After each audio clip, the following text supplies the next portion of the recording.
You know that song? I love that song. It takes me back to frickin' 1987. Being in a helicopter taking off out of Ilopango, or Ilopango, depending on how you want to pronounce it. Going off in the evening, a beautiful moon, a half moon, a crescent moon. Never a full moon, because then they can see it too easily. Half moons are perfect. Taking off, the pilots up in the front on the Hueys with their NVGs, and you're just sitting back with your Sony Walkman and a cassette, all hooked up, fed into your customized earmuffs, using the earmuffs just to keep the engines and the rotor from preventing you from listening to it, and you're just going off, waiting. And then 30 minutes later, it's total silence. Yeah. I think my next memoir can be pretty damn good.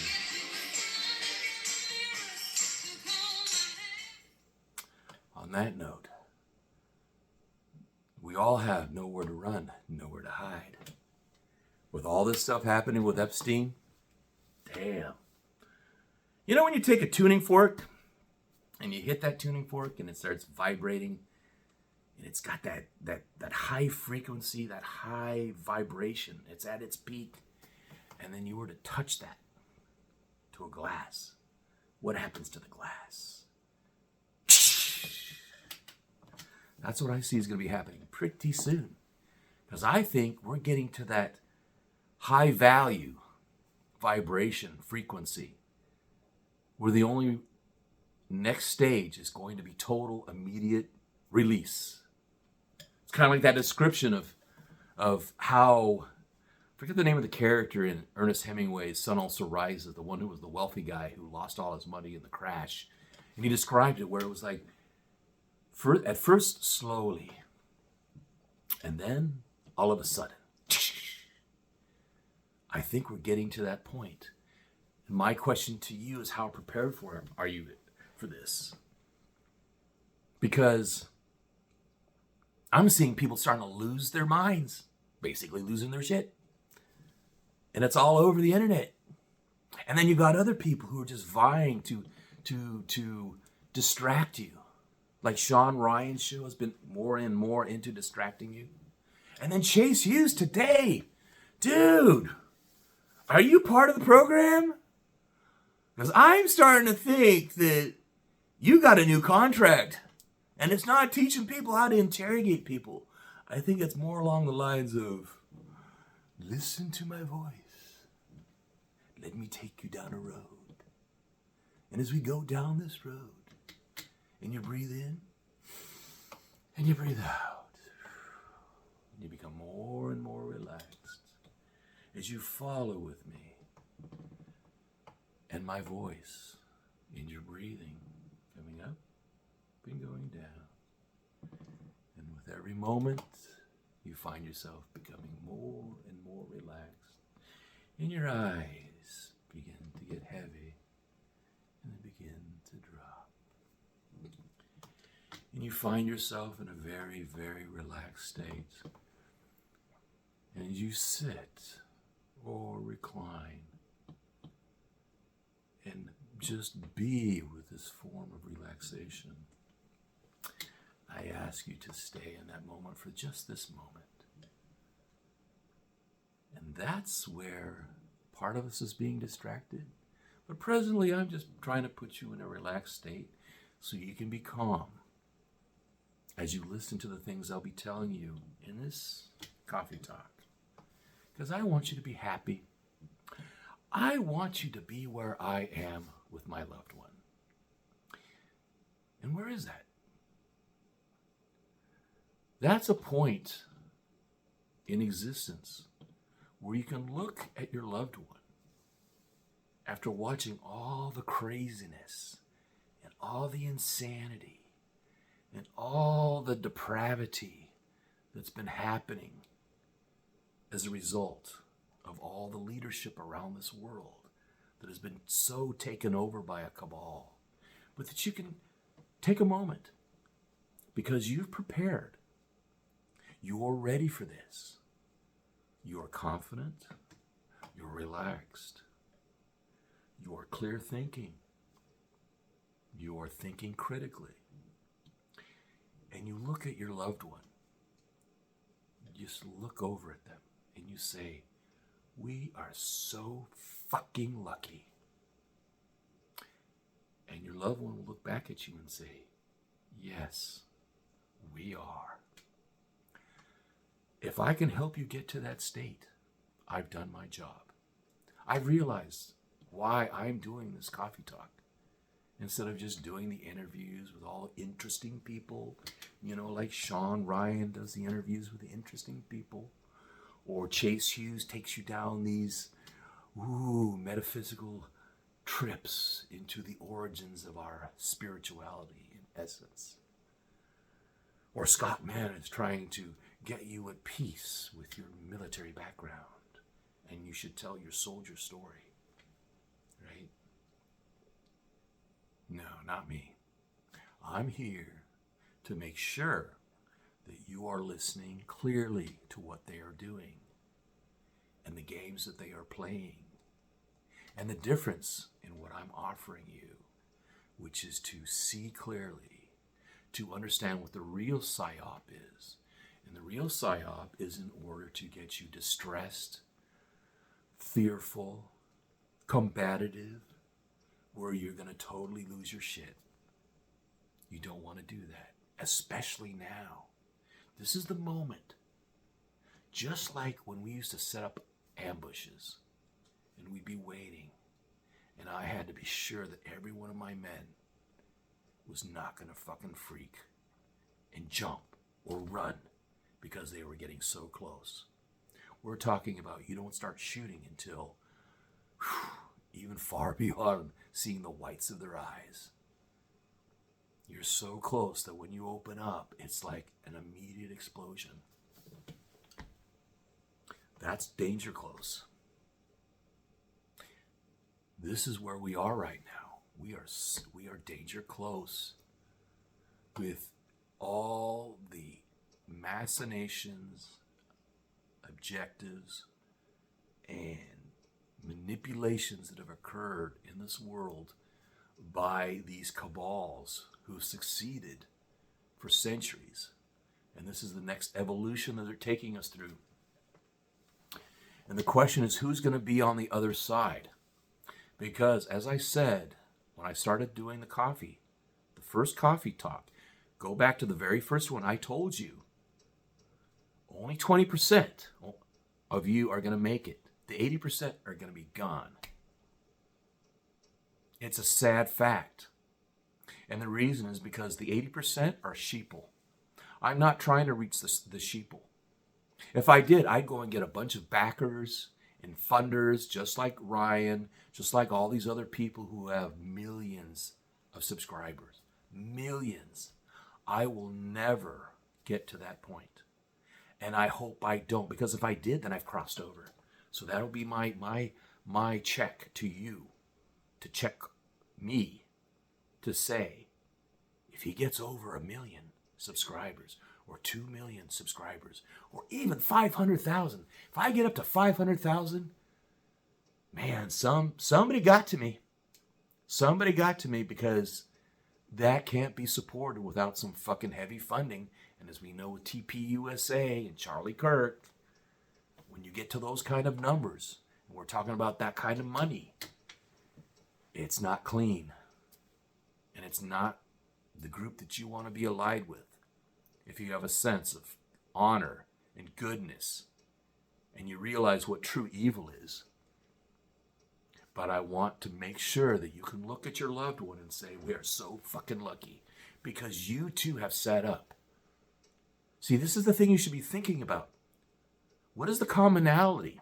There is one commonality that I have with all the other podcasters who are doing really, really well with all that money. Do you know what it is?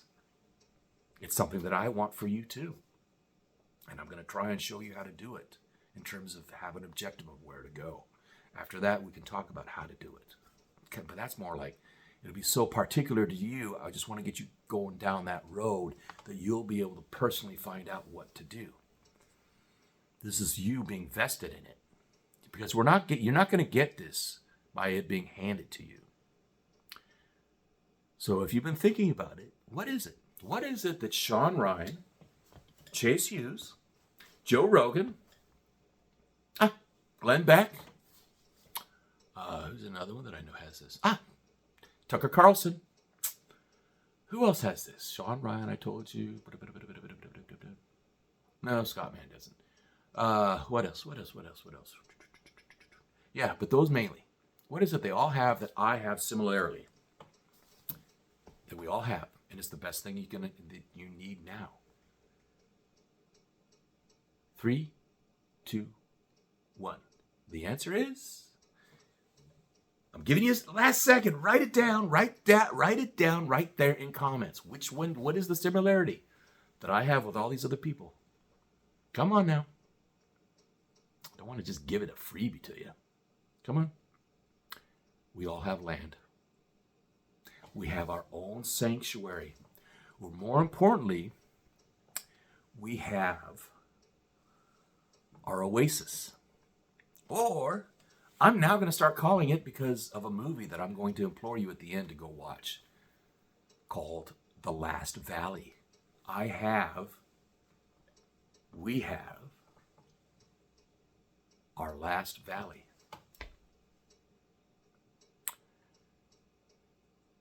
We have a land that is self-supporting, that if all the other landowners around us just disappeared and we had no people and we couldn't trade with anybody, we couldn't sell things back and forth, that it would not matter, because we could get everything we need off this land and off the waterways around us. And that's it.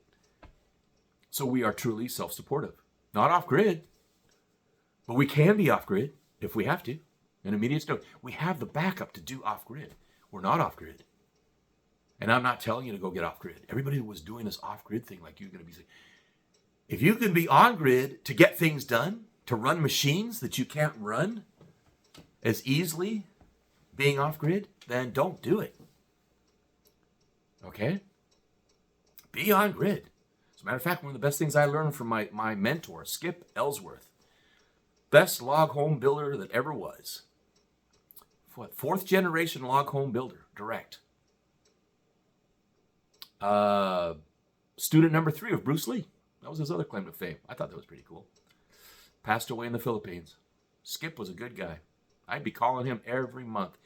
Every time he'd be telling me, they have more freedoms in the Philippines than we have in the United States. And I did not believe him back then. We're talking in the 90s, late 90s. Contrast with what it is now, as they're repeatedly taking our rights. And you people in Canada, you are totally screwed right now. Remember, in Canada, you used to be able to just go buy machine guns. You used to buy handguns. You people in the UK, up until, what was it, the early 50s, you could easily carry a pistol in London for your own protection. Why has that changed? Is it for your safety? I think not. I think it's so they can control you, like they did in Venezuela, where nobody could resist. So now, Canada is about to become the new Venezuela.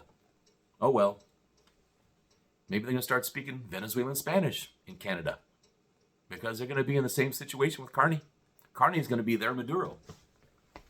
How well the trading will be with China. Man, you Canadians, at least the West, I would love for you to join us, because then I wouldn't have to drive out of the United States to drive back into the United States, which means I don't have to check my guns. And I can bring freaking whatever guns I want to through what was Canada. But hopefully we'll be, I don't know, the 51st state? 51st, 52nd, and 53rd? Because I'd love to have Alberta, British Columbia, and Yukon Territory. Fantastic. That would be wonderful. Shoot, I'd buy land in British Columbia in a heartbeat. But not under Canadian law. It'd have to be under US law, as it is now. But we look at Canada and what they're doing in Canada, and they've been warning us. So all you people who are thinking you're going to keep your rights here in the United States under the Second Amendment, you better not let them take them. But they're going to come up with some reasoning, which is, oh, we'll take care of it. We'll take care of your safety. How well has that been working? The very thing they're supposed to be doing for us, they have not been. So, I've been doing a little research. I'm going to give you a list. I'm going to give you a global list. I've been promising this to like a real breakdown, and looking at it now.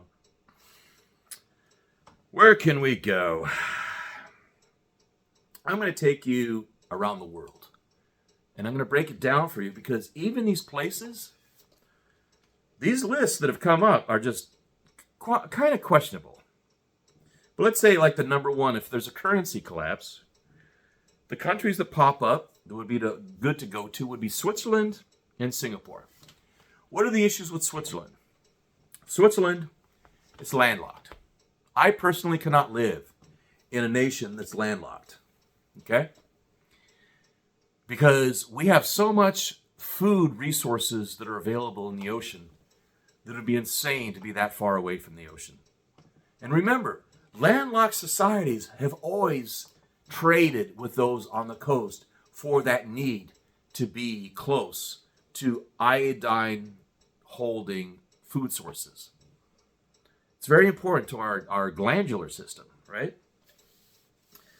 So the wealthy elite, who haven't already, they'd be going to Geneva, Zug, and Zurich. But this is all about currency and gold. And remember, how did Switzerland become great as the banking nation? It started off because they had the best mercenaries. And those best mercenaries were hired out to kings around Europe.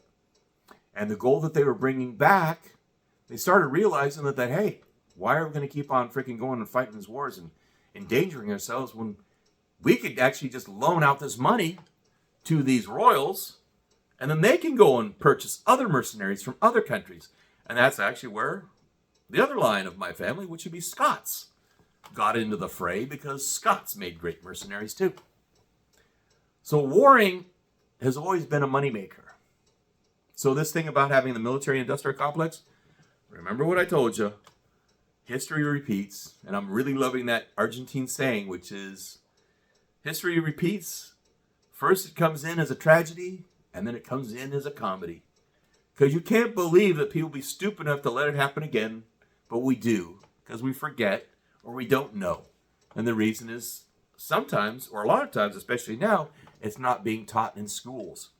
So it's a sudden surprise, which I call it kind of like a safety measure by the elites in order to thin out the slaves. That's you and me, right? Okay. According to the elites. Singapore, well, since I was raised in Singapore, yeah, banking again, but indefensible. You're on an island. You don't want to be on an island. That'd be like being in Hawaii, another place not to be on. At least Singapore has a connection to a peninsula, which has a connection to the rest of a continent, which is good, which means that if you're starving, you can get off that island, get to a place where they have food, and you can get to that food. Well, you're in Singapore, so hopefully you have the money that will actually be worthwhile to trade with these other societies and cultures. Because when you start talking about collapse, we have a variety of things that are happening where something that might have been in vogue previously might later not be in vogue. What kind of currency is going to be accepted in the future? Right now, we're already seeing the US currency, fiat currency, has lost its position. And it's actually lost it before the full collapse of the empire, which is interesting because when the pound, the British pound, lost its title as the reserve currency for the world, it was because it truly had collapsed as an empire. We haven't collapsed. We still have bases all over the world. Was it 740 of them? Still. So we have all these bases all over the world, and we can't afford to take care of our own people. So where are the priorities of our administration? These are the people who we hired through our elections and we are paying through our taxes, that should make you question why you're paying taxes, whether income tax is actually legal as to be forced upon you, or that it's actually a voluntary act. If you don't want to know what I'm talking about, maybe you should go and visit agentfortruth.com. That's www.agentfortruth.com. I'm going to put links. You may have noticed the first pinned comment is a collection of links related to what I'm talking about. I hope you follow them. Go and check them out. They're very edifying. They will help you. Again, interstate. So interstate war, Switzerland. It has a neutrality. It has a citizen army, which is very important. We used to have a citizen army. And this is where we started moving away from the Constitution, as we then started having a standing army. When you have a standing army, you are actually going into the business of empire building. You don't have a standing army unless you are planning to start an empire. That's where we went into trouble, is we started having a standing army. And that standing army started really, we've had them on and off, but when it really got going was in preparation for World War I. And what happened also at the same time? The taxation and the creation of the Federal Reserve. The Federal Reserve is a very dangerous beast. When you create a central bank like that, which is not a central bank, well, it's a central bank, but it's not publicly owned. It is not owned by the American people. And people to this day still cannot believe that the Federal Reserve is not a public entity. It's not a government entity. It is owned by various banks. So when you're paying your taxes, you're paying them. Remember, you're paying debts that are being incurred by our government. American citizens are paying. And the profit is all going to these different investors who we don't know. That's wild. Some of them we have conjecture of who they are, but not completely. That's just...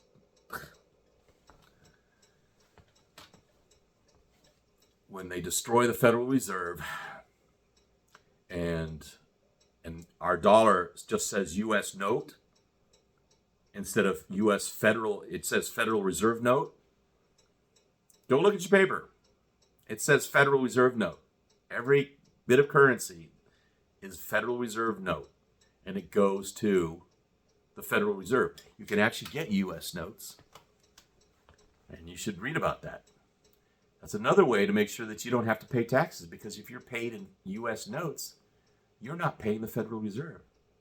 So, wait a minute, what does that mean? Does that mean that actually your IRS taxes are going towards paying the Federal Reserve and is not towards paying what's supposed to be assisting the United States? Does that explain why that stuff is all going into the military-industrial complex? It's going into these NGOs that we should not have in the first place because they're designed to destroy the United States by bringing illegals into this country and then seeding them through the country so that they can become a weight and drain on our system, to the point that when it gets so bad, we'll then have a civil war because people will just be killing people just to get what they can. That's the thing. It won't be sides fighting. I've said this before. When a civil war actually occurs in the United States, it won't be like the American Civil War or the American War of Secession, which is one group separating from the main group, the main government. It's going to be more like some who are still loyal to the king, as it was during the first American Civil War, which was against the British. And actually, people will talk about it and say, oh, it's the Boston Tea Party. It wasn't the Boston Tea Party. It wasn't the tax, an increase in tax on tea that caused us to get into the, quote, American Revolution, or the first Civil War in the United States, or for the United States. It was our currency. They were trying to take away our currency, and they did take away our currency by making it illegal for us to transact, make purchases, except with British banknotes. British banknotes means it's paying to the Bank of England. So what we ended up doing with an American Revolution against the English was actually a debt default. Think about that. We have a lot of debt to China. I think the best thing that could happen is we default on those guys and say, we're done. Done. Will that mean war? Maybe. Against China? Well, they have to come all the way over here. And if Trump is all about concentralizing in our hemisphere, then what does it matter? That's what he's doing. He's been doing it. So,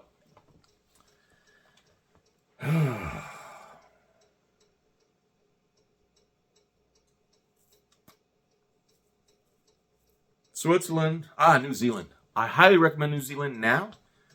And the reason New Zealand over Australia, because Australia, I think, has had the wake-up call that they needed, which is the anger that they need against their government for having forced them into concentration camps if they didn't want to get vaxxed, or the fact of them being pushed to get vaxxed with something that was clearly, to anybody who did the research, was counter to your good health.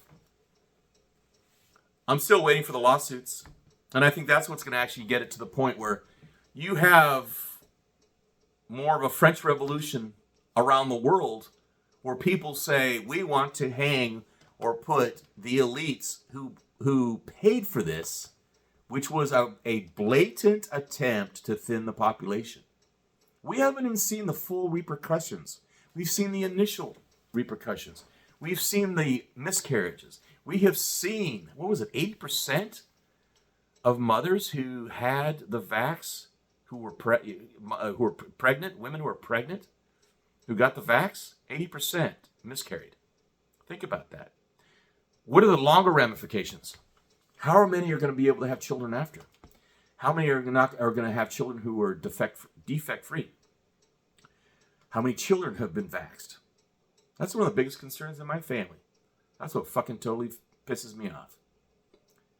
So you could have actually stopped a family line because the children, the females of the family, got vaxxed. And that's, if you go and read the medical reports, depending on which vax it was, what design it was. And then the other one, that's the favorite one. That's the one that we call the keelover. We had a doctor here. Freaking had a, quote, heart attack. And he was like, Mr. Super duper vax. Oh, we got to get vaxxed. But what you realize is the guys who are like, why do people become doctors? See, one of my promises from the agency is they were going to freaking, if I survived everything, they were going to pay for my medical education at Harvard. I was going to be a cardiologist. That was my big objective. Everything was going to be paid for. All I had to do was just survive. They reneged on that bullshit too.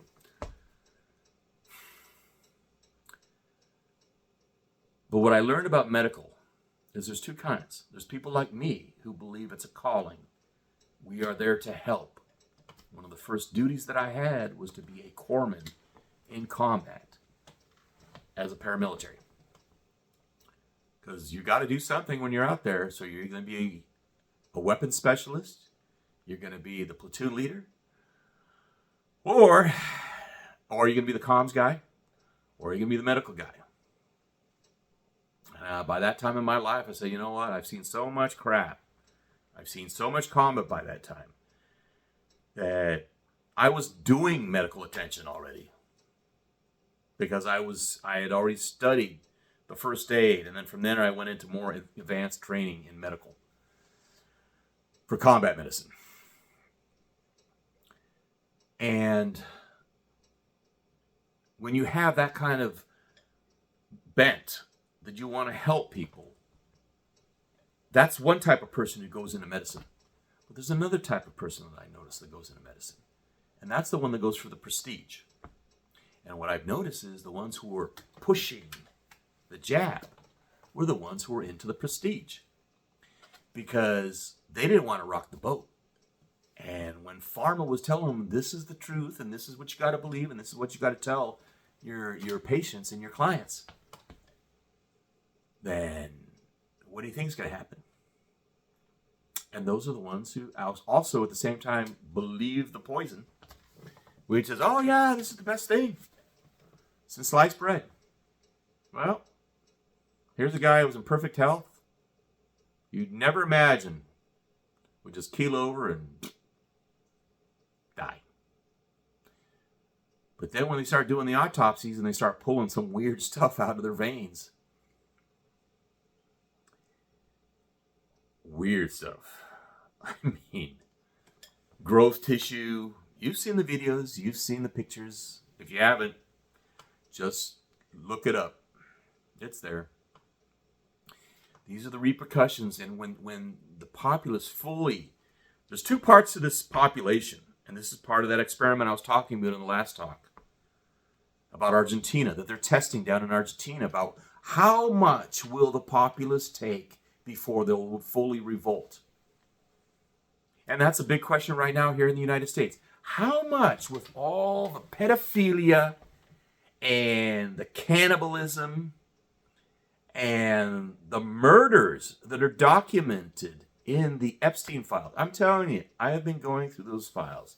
I get one lead, I freaking follow that lead. I do a word string search, and it pops right up, and I read the same document that I could not believe I'm reading. And the latest one, first it was the pizza, right? They wanted pizza. The other one that I read about was beef jerky. Yeah, Epstein had a propensity for beef jerky. Now, I make freaking a ton of game jerky. Moose jerky,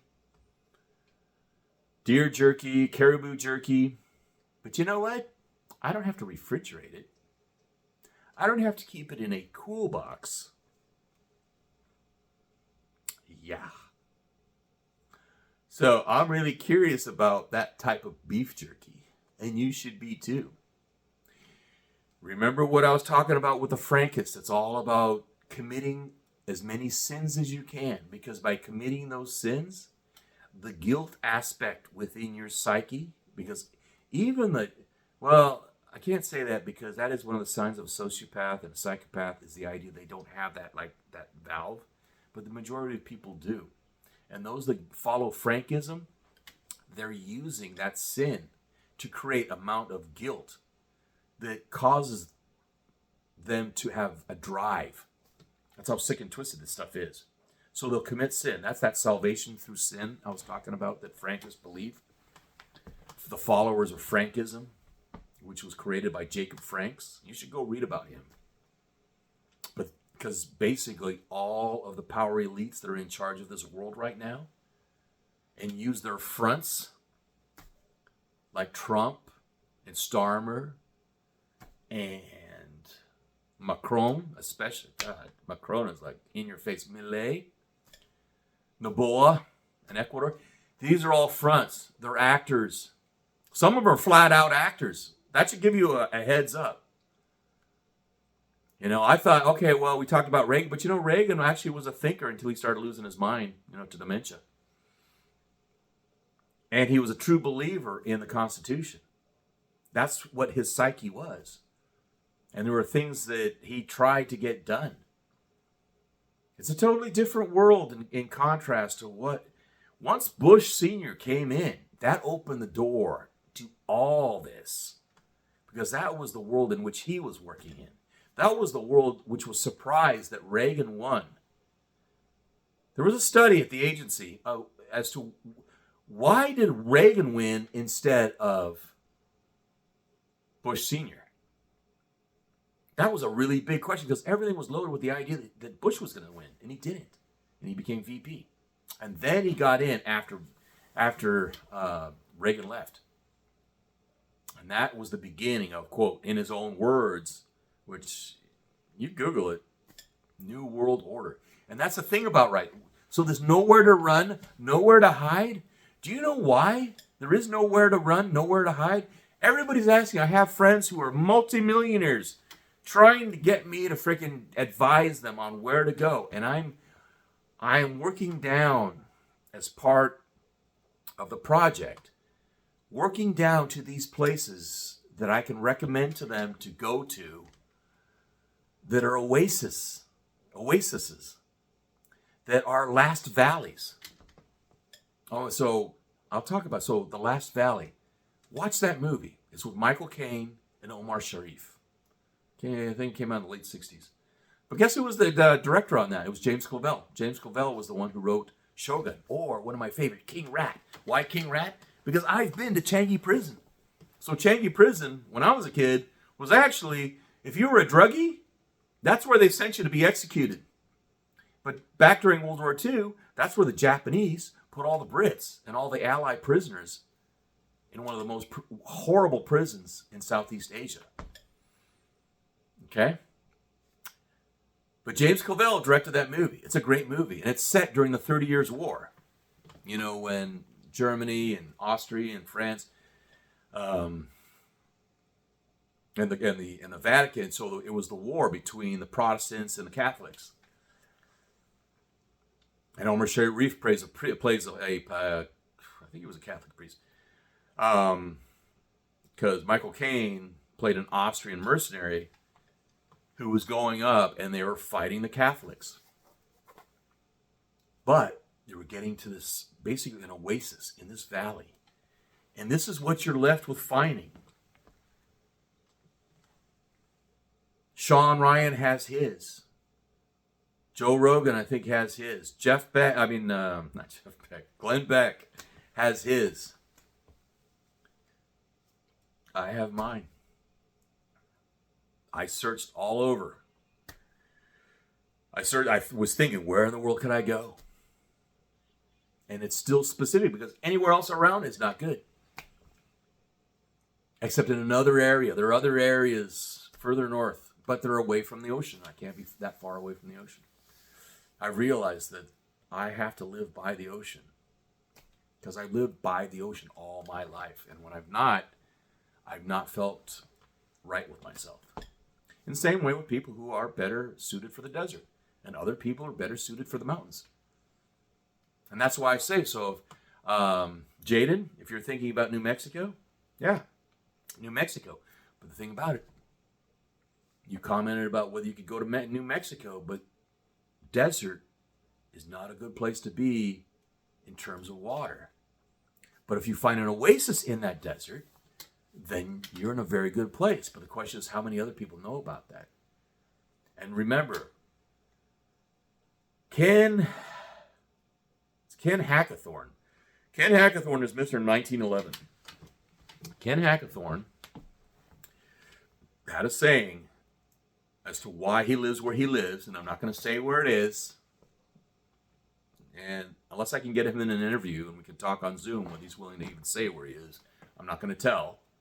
Because he's in a place, according to his philosophy, which is to be a tank and a half away from a larger city, or from a gas station or a large city.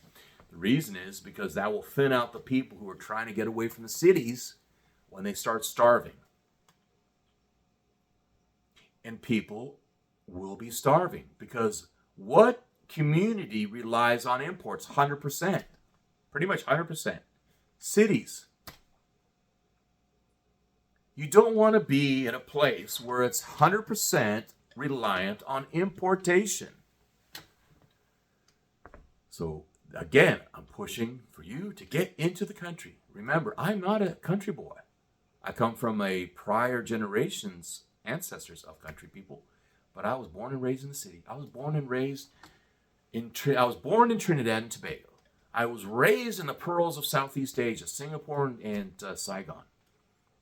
I traveled through all the municipalities.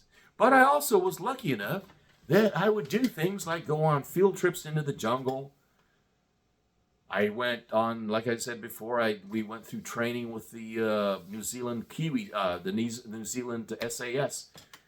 They gave us training. I had as good jungle training, except with the combat aspect of it, as you would have found at the jungle school in Panama. which I also went through. And then being in combat.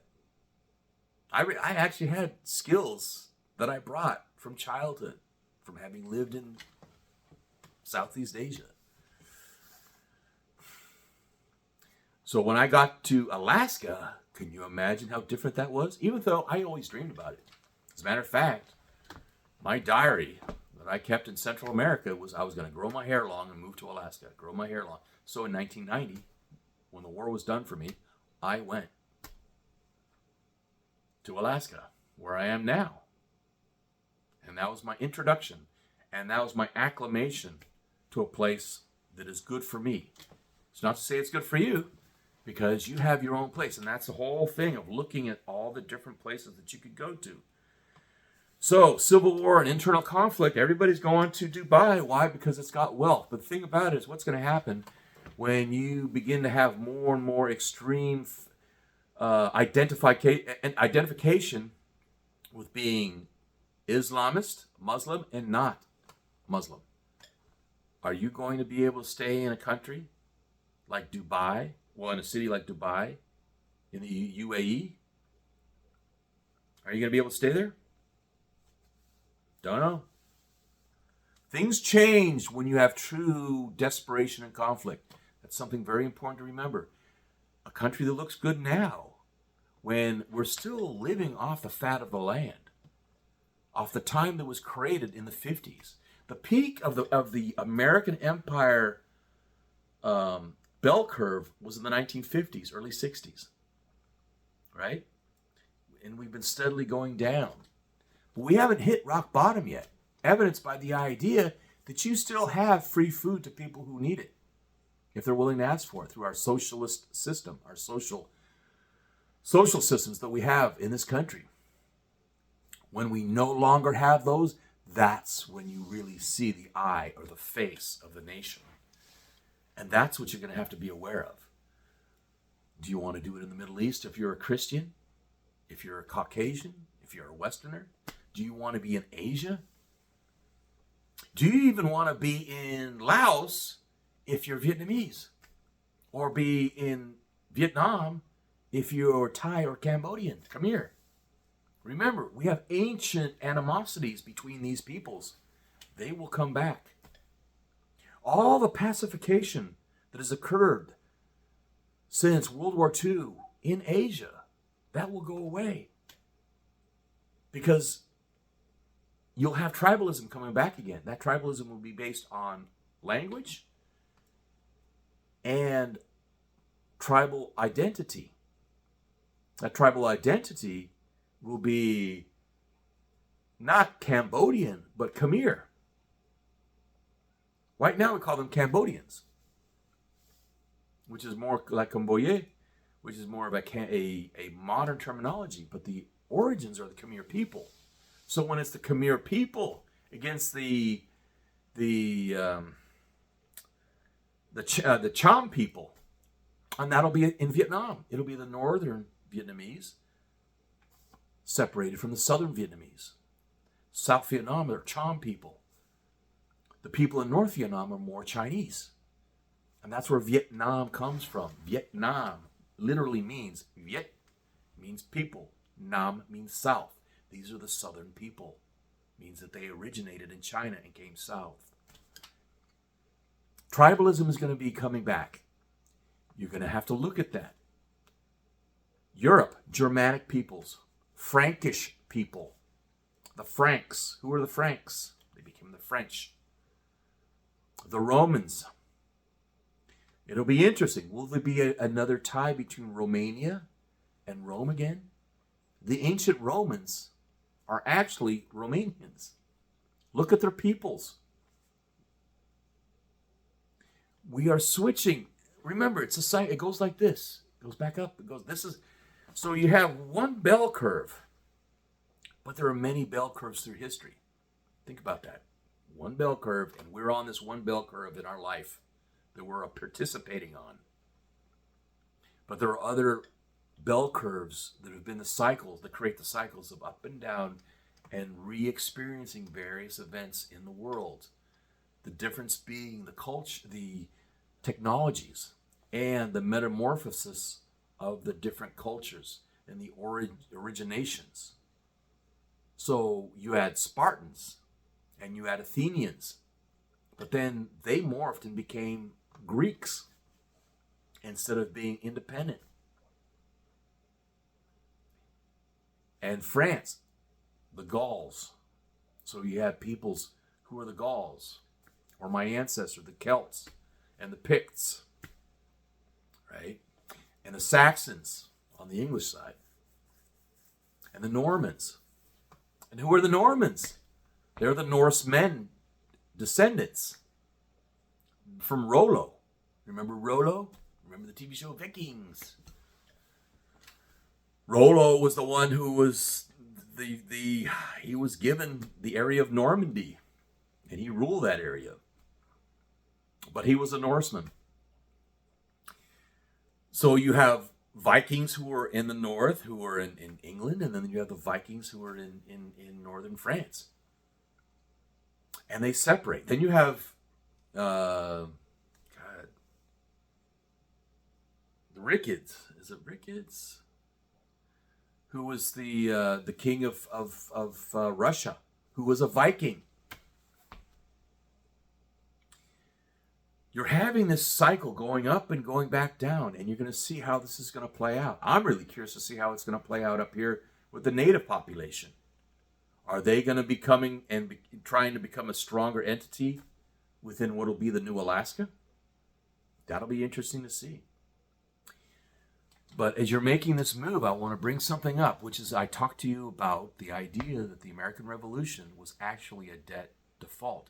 But also what happened after that is there was a wealth transfer by the elites who previously were in England.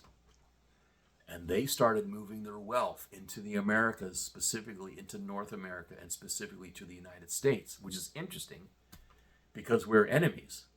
But there was a City of London, Bank of England, move wealth into the United States, and that's what made America great, was all that wealth coming in, being invested. It was being invested in the Americas, in North America. And now what's happening is the wealth that was here and was brought here is now going to be moved somewhere else. That should be a good question for you to look at too. I'm curious, where do you think it's going? I had a conversation with a friend and I thought, you know what? I think they're moving it to South America. And you say, how can they be doing that? Well, if the foot soldiers of the Rothschilds are the Israelis, and the IDF is starting fires and causing arson throughout Patagonia in order to buy all that land in Patagonia on the cheap from Argentina, and who knows what they're trying to do in Chile, because Patagonia is, remember, on both sides.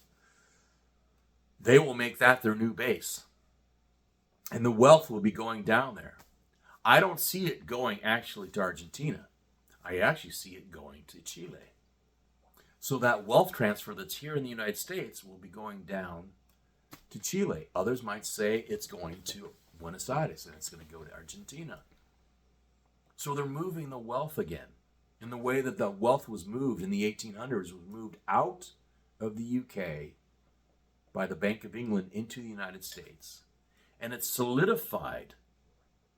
The wealth transfer also solidifies the control of the United States by the Bank of England and the City of London. Think about that. We're seeing that being played out. And we're going to see how it's going to play out in terms of looking through it of a lens of David Rogers Webb's book, The Great Taking. I'm going to put another link to that book in the comments. You need to read that book. He's spot on. It's kind of interesting. He made the decision of his place being Sweden. And I think, my opinion, because he made comment to Daniela Carboni about him having a very serious life event, which to me would have been kind of like along the lines of almost doing a suicide. That depressing. That. That heavy? Because imagine, if you've been banking and you've been in the banking world and you knew what was happening and you tried to hedge your bet by moving to Sweden with the idea that Sweden always remained a neutral country, which is the smartest thing to do. The two smartest countries for a while. Because remember, Sweden got its ass kicked by Russia and lost Finland and a bunch of other territory in the 1700s. And since then, they've never really gotten into a war with anybody, and they've profited by that and benefited by that in the same way that Switzerland was not only divided by all the baronies, but finally got its independence, as we remember the story of William Tell. And from then on, when they stopped becoming the mercenary bank, they became the gold bank for the world. They profited greatly from that. So it's the people who don't get into these wars, but also defend their borders and defend them well, who do well. And the ones who get sucked up into all these various wars, on and on, like you have in Africa, in the Middle East, haven't had some really good wars in Latin America since the one my cousin was in the Cenepa War against Peru. And that was just a stupid war because Ecuador got all the oil-rich part of the Amazon back that was lost during World War II in that war, which was between Ecuador and Peru in the 40s. And then the freaking El Presidente Loco just fucking handed it over back to Peru. So what was the point of all these Ecuadorians and Peruvians dying?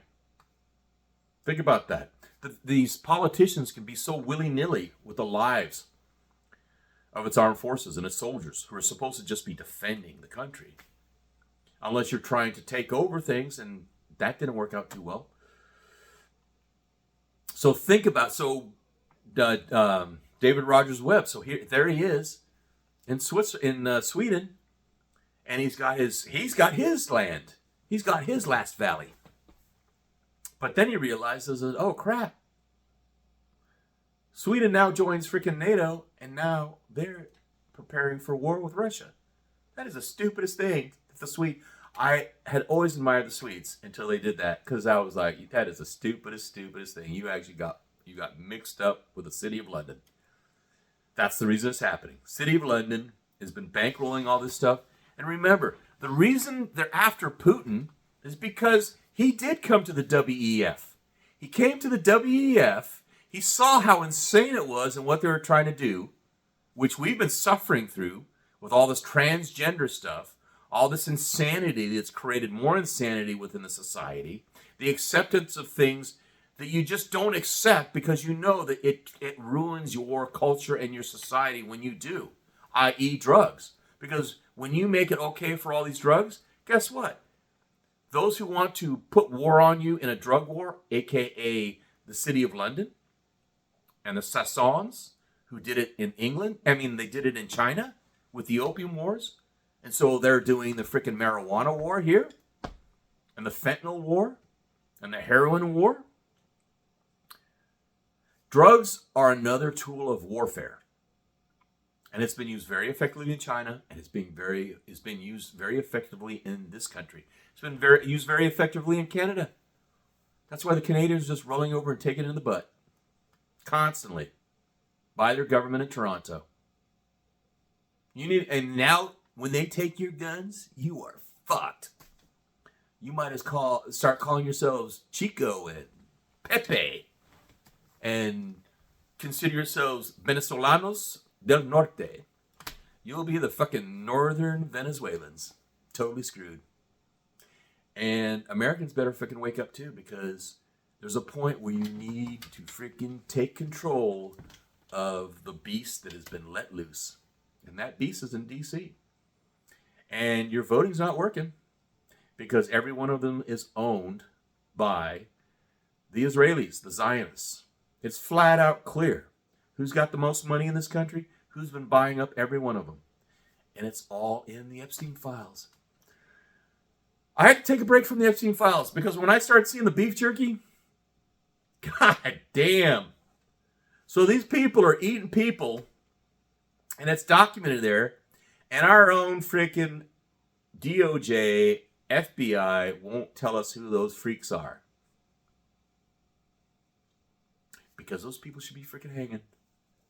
And that's what one of these guys I was listening to, I forget his name, on X, he said, people better start getting hanging. They better start being executed. And we're not talking about prison anymore. These people need to be executed. Because under our laws, those people need to be executed. We're talking treason of the worst kind. We're talking people who are not redeemable. If you've gone down the road of cannibalism, you have modified yourself on a cellular level. You get diseases by eating other people. And especially, you get diseases by eating people's brains. I forget the name of that one, but boy, it looks like herpes, but it's not herpes. And you get it by eating human brains. And this is the reason humans are not supposed to eat humans. That's why we eat pork. But that's why all these Polynesians, that was the old name for it, when the sailors were going down there, they said, oh, they're going to be serving long pig. Yeah, that was one unlucky villager from another village that they attacked. Yeah, so they're serving long pig. They're serving long pig in New York City. And you ordered by making a special order for beef jerky. Yeah, that's what's in the emails. I'll put another link again for you. Just type in beef jerky. It'll come right up. Read the email. And last time I checked, beef jerky doesn't have to be refrigerated or kept cool in any form. That's the reason I use it when I hunt. That's my favorite food for hunting. Is I like to make smoked salmon and I like to make wild game jerky. Because it's light. It doesn't fill me up. Doesn't bloat me up. I'm not eating wheat. I'm not eating bread. It gives me all the energy I need to just keep on going. Keep on tracking. Man. But people jerky. Yeah. Think about a group of people who are dealing in Pizzagate and beef jerky. How sick. And when people totally, remember I was telling you about that tuning fork. You hit that tuning fork and it finally just shatters that glass. People are just going to lose it in a manner that has not been seen in this country. Through our history, the only cannibalism that has been documented has been actually from the natives. And that's when there were so many natives in an area that they actually didn't have enough food because they were eating themselves out of house and home. Or they were cannibalizing the enemy in the idea of taking their strength. Right? Which, on a sick level, psychologically speaking, that may be the reason these people are doing what they're doing. Because we know from reading the emails that they're doing sacrificing. They're talking about killing. They're talking about doing child sacrifices. They're talking about beef jerky. And they have all these little codes. So they have their little secret codes that they use. I'm just looking outside. There's a bunch of ravens that are flying around and playing with my turkeys.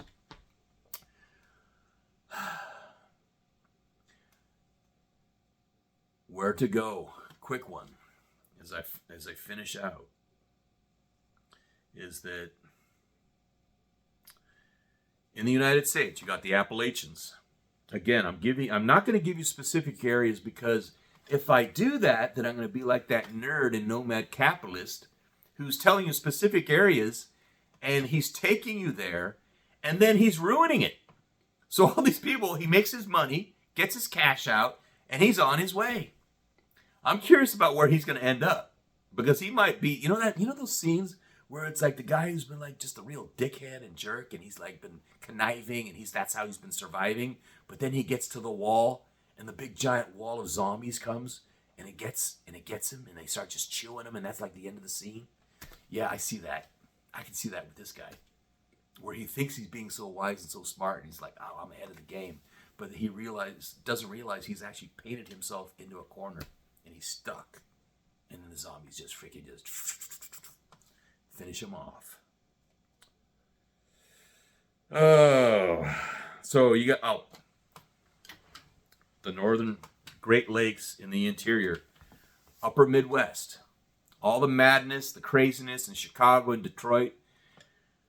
Other parts of those states, if you can go and find an oasis in that area, highly recommend in that area in the Midwest, toward the northern side of it. Actually, anything towards the Canadian border, it's interesting. If you get towards a border, but it's like a little oasis in there, a little valley, that people would not be looking at because they think it's too close to the border. And I used to say this, stay away from the border on the south end, because will be the new front when things go crazy in Mexico. That's why I highly recommend not being in the Southwest. Anywhere between Tijuana and Nogales and El Paso, in that area, unless you've got some magical oasis, but you're also seeing people who have ranches in those areas. It's almost like a war zone where they got constant intrusions by all these people packing through and packing through. Well, what happens when they're packing through and they're not passing by and they've got guns and they realize, wow, we could stay here. Don't want to be in that place. Up north, people don't pack in so easily. And you can find valleys, like in northern Washington, northern Idaho, Montana. North Dakota starts spreading out and gets open.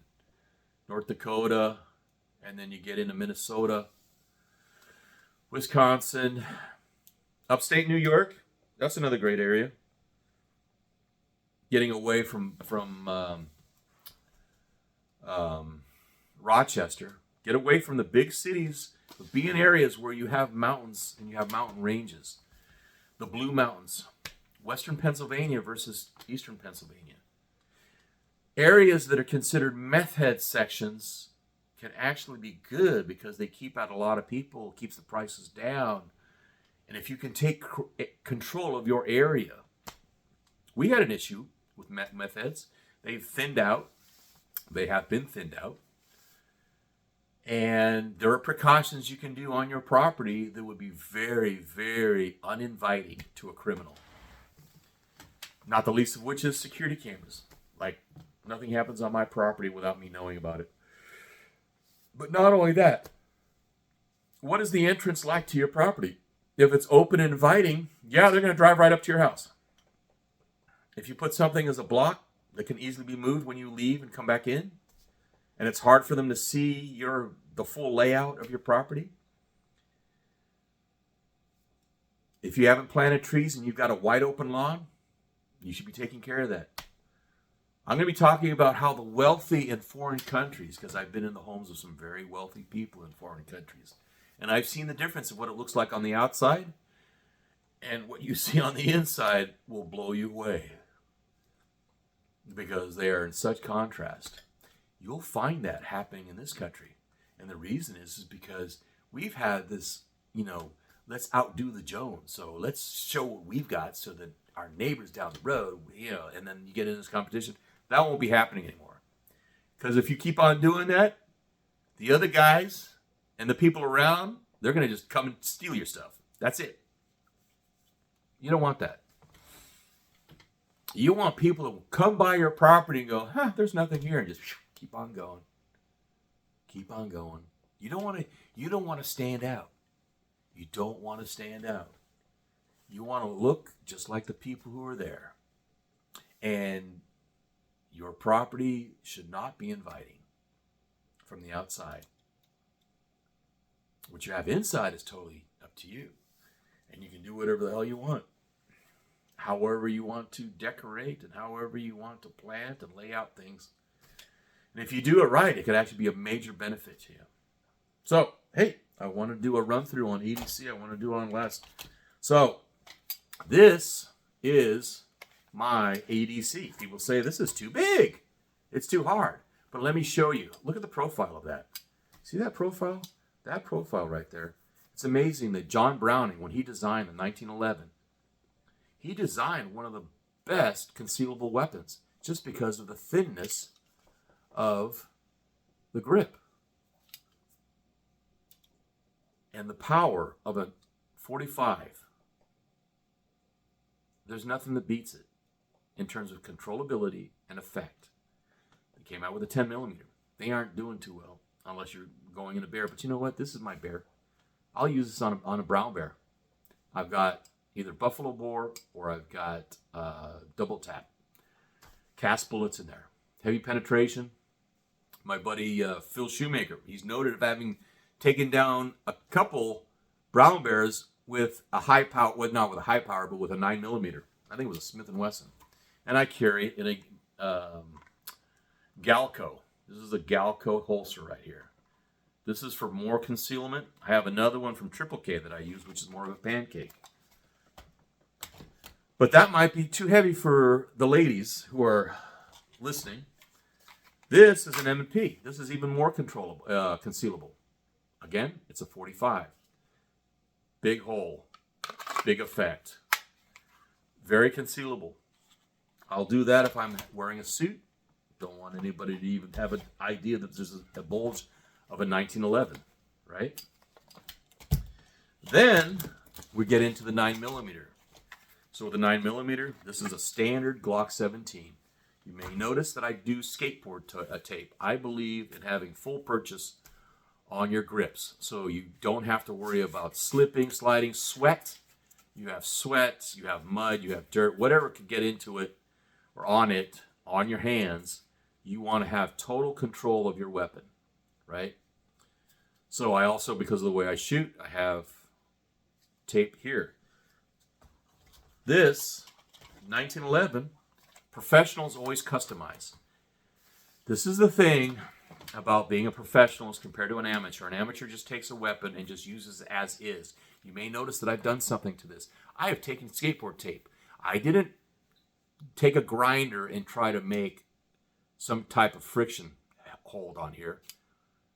I put tape, and the tape sticks. And if and whenever it comes off, all I'll do is just clean off the residue of the adhesive and put on another tape. But this, I like to call it gecko hands. I like to have gecko hands on my weapons, especially handguns. You want to have these. I carry 24/7. And the way things are coming right now, I would highly recommend men and women, get your weapons, get your training. Cops will not be able to deal with the amount of melee that will be coming when everybody loses their shit. You need to be able to take care of yourself. So when I'm just going around the property, I at least have one of these. I have my 1911 because if I'm running into a two-legged predator or I'm running into a four-legged predator, I can take care of all of them with this weapon. That's the reason I don't carry a 9 millimeter, because it doesn't have the same effect as a 1911 45. And I would never shoot a 1911 9 millimeter like Pat McNamara. It seems to be one of his favorite. I'll never go that way. The reason I'm carrying the 1911 is because it's a 45. I have a 20, and I have carried that. The Glock 21. I've carried that because it's a 45 as compared to the 9 millimeter. Also, another reason, when I used to train and teach people to use all these types of weapons, I would always make sure that you got a standard issue, because there might be a point where you'll have to grab somebody else's weapon and use it, and more likely it will be a standard issue. That's why a 17 over a 19. That's why this is a G3. So, was it the 4 has come out? Or is it 5 already? But I don't know. I haven't even paid attention. This is one of the older models. I shoot this just as well. But I will tell you, the reason I like the 1911, because of the trigger system, in contrast to the strike fire of the Glock, I'm qualified out to 400 yards with this. In combat, I've used this out to 300 yards successfully. I can do that because of the 1911 and how the system works. The trigger system, the hammer, etc. Learn about your weapons. Buy your weapons. If you haven't already, go get them. take it as a warning. Canada is a major warning to you if you live in the United States. If you live in other countries, I'm not going to comment. Whatever your safety is, whether you're paying local because you have the money to pay local security, or you don't privately have any private security and you are using a communal security, i.e. it's your apartment complex, etc., buyer beware. I am in the United States because I still have the right, and I have the ability, and I have the know-how in order to defend myself efficiently and effectively, because I have the training, I have the background, I have the experience. More so than any cop that I've actually met in the area that I'm in. So would I wait 45 minutes to hopefully be defended by someone who might have a little bit of my experience, or would I prefer to be able to deal with it immediately as required? That's what you're going to be put in a situation as these things get worse and worse and worse. If you saw what was happening was a fishback down in Florida, they're actually stating they're going to take care of themselves and not going to wait for law enforcement. I totally agree. You should check it out. I just saw it posted today by Tim Sundles on his Facebook. That's that politician who's basically saying, do not screw with us. And so I guess that's a call out to Antifa and BLM and whoever might be trying to mess with them. You're going to have more of these operators come up. Remember, create the problem, come with the answer. That's how governments are working right now. That's how they did the 9/11. That's how they're doing this chaos. Why is it that you have a bunch of people who have ties to FBI being amongst Antifa, or the perpetrators of January 6th were FBI agents being put in there in order to create chaos? They're doing this in order to make it easier for them to bring on more martial laws, bring on more government control. This is the worst thing that can happen to the United States, is for them to bring even more. We've lost so much already under the Patriot Act. And why was that? Again, they will provide your safety. Again, Benjamin Franklin. Those who are willing to trade their liberty for a little bit of safety are not worthy of liberty nor safety. This is a truth. It's been shown repeatedly through history. We're in a situation where you are now in a point which has been past a while. I'm hoping that you've already gotten to that point, as I said earlier, that you can look at your loved one and say, we are so fucking lucky. I want you to be able to do that. I pray that you are able to do that. I am sharing information with possible places for you to DD-MOW to as quickly as possible. That is to go quickly and get there as quickly as possible if you're not already there.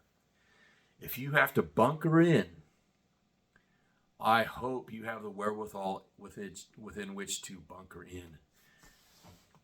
If you're stuck in an apartment in New York City or San Francisco or LA or Seattle or Portland, hopefully you've got family or friends who are living in the country. You might not be able to afford going and buying your own land. But that's the reason there's community. And if you have built your community and you haven't been so destroyed in your ability to connect with people because of technology, which has been part of the plan, if you understand how technology has been used in order to give you the illusion of connection through Facebook and X, and you start to realize that it's not been there to create connection, it's actually been there to create animosity and disenfranchisement amongst the populace, and that Facebook is just another psyops tool that's designed to create chaos, that then they can come in and say, we'll take care of it for you. Every time they keep on coming in, and we have a propensity to leave it to other people. And that is, I think, the reason that people are standing back instead of taking care of things right now. It should have been taken care of years ago and haven't been. That idea of kicking the can down the road. Same thing in Argentina. The same thing is happening in the United States. If you notice the similarity, why do they call Milei the Trump of Argentina? Why do they call, what was his name? Bolsonaro. They were calling Bolsonaro the Trump of Brazil. Well, if our administration is totally owned by the Israelis, and Milei is totally owned by the Israelis, what do you think is happening right now? We're in some deep, deep shit. And I hope to God that we get past it. But the only way it's going to happen is if you're able to have the wherewithal to recognize your own individualism beyond all the collectivism they've constantly been trying to hammer into us to make us reliant on everybody else in a mob rule environment. And partly by trying to convince us that we're a democracy as compared to a democratic republic. That in itself should show you what they've been doing. You can just ask a person, say, do you believe we live in a democracy or do we live in a democratic republic? And if they say that we live in a democracy, then they're idiots. The United States is not a democracy. The reason it was never decided to be a democracy is because the understanding that democracy leads to mob rule. The whole idea of a democratic republic is the idea that you're supposed to be an individual who contributes to the collective or contributes to the community.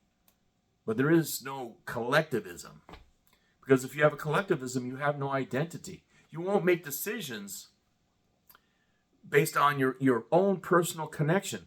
And remember, unalienable rights are defined to the individual, not to the masses. They end up being to the masses, but they are directly to the individual. That is you. That is me. Each one of us, separately. And if we agree to come together, we then agree to come together. But our rights, our unalienable rights, are to each one of us, not to the collective. To the collective is communism. To the collective is socialism. Remember that. So look at the list I've given you. Appalachia, that's another one. There are great opportunities in Appalachia, but the problem about that is to see what BlackRock has taken over. Because remember, we'll talk about geoengineering and how they've been using that as a tool in order to enslave us and make us fearful. So all of you who are there in the southeast of this country, of the United States, and are dealing with the cold, while we're dealing with 36-degree weather here in Alaska and all the snow is melting off that came in. I mean, shoot, all the snow's off my tarps. My high tunnels, I thought I was going to go out there and have to freaking rake all the snow off. Well, halfway up the high tunnel's already melted off, and you can see the plastic is completely clear. When normally I'd be out there raking. Where's that cold? It's been modified and sent down two ways. One is the solar streams, the solar storms that have been occurring have been affecting us, going and pushing us towards a new ice age, right? But helped along and modified. It's kind of like, when you have a boat going in a way, you're just trying to change the course just by little deviations, or like a plane. Little deviations, right? That's how you fly a plane really well. It's little deviations. None of this like, "Argh." You do that, you die. Just little deviations. You guys who did your IFR, your instrument rating, yeah, little deviations when you're coming in on your final, right? Or you're going to freaking plow it. So, and that's what they're doing with the weather. So you have the big mass that's funneling through because of the solar storms. But then when you have these guys seeding with this plastic that when people in Toronto are complaining about, or people in North Carolina are complaining about, where they're making snowballs and they take a lighter, they're all over YouTube, and they're lighting the snowball and it's getting black. Yeah, snowballs don't go black. And it's not melting. And then they have this smell of plastic. That should tell you something. So what they've been doing is they've been seeding these aerosols through the sky and these particulates and creating these snowstorms in different areas. And by creating this type of weather, you're also increasing or decreasing the temperatures as you wish and modifying. We are there. The matrix is like it's been said, the matrix is going along. And the question is, where and how are you going to relate to it and survive it? And I'm hoping, again, you're either in the process of getting there. And if you are, please tell me in the comments below. Say, yeah, we're good. Thank God. You're all squared away. I want to hear that. I want to hear that, yeah, we're in a beautiful part of the world and our food source will never be compromised, et cetera, et cetera, et cetera. And the only way you could compromise is to totally destroy the world. Well, we'll talk about AI and how that could do that. But until then, anything else, we should be fine. So if you haven't liked and subscribed, again, I'm really bad about asking it. It helps me reach other people. If there are other people you think would benefit from this, please share a link to them. And like and subscribe here. And hey, if you want to buy me a coffee, I'd appreciate it. I love coffee. Go over to my Substack and do a paid subscription over there. That'd be fun. We can talk over there too. I'm going to start doing some videos over there just unique to that, because I am having people who want me to talk about more of that than just the other stuff that's happening in the world. How and where to go, how to set up your own homestead. I'm going to start writing more articles on the actual nuts and bolts of working a homestead and how much land is enough land. You'd be surprised. You could have 5 acres and it's more than enough for you to deal with. And it's more than enough for you to feed yourself. You can feed yourself on an acre of land easily. A family of 4 can, if you do it right, you can easily feed a family of 4 on 1 acre. 1 acre is all you really need.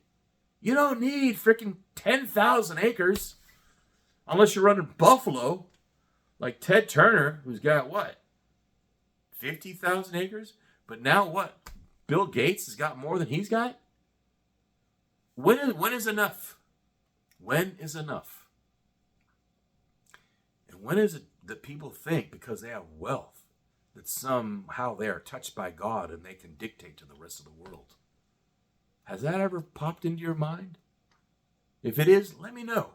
Make a comment down below. I'd love to read what your thoughts are on how these power elites can have this power over us to be able to tell this. What gives them this right in their mind? Where do you think they're coming from? On that note, have a wonderful evening. Think of the positive. Take care of your pew-pews. If you don't have one already, get one. If you have one, practice. There are ways to train that you don't have to fire rounds. I'll talk about that later. And it's really good, because how do you think Navy SEALs train on subs? They don't fire off rounds inside subs. Dry firing is an amazing way to train. If you're not doing it already, I would highly recommend it. I do it with rifles, I do it with shotguns, I do it with pistols. And it plays out because you don't learn bad habits by flinching in relation to the actual discharge of a firearm. On that note, again, have a wonderful evening. Have a good night. God bless.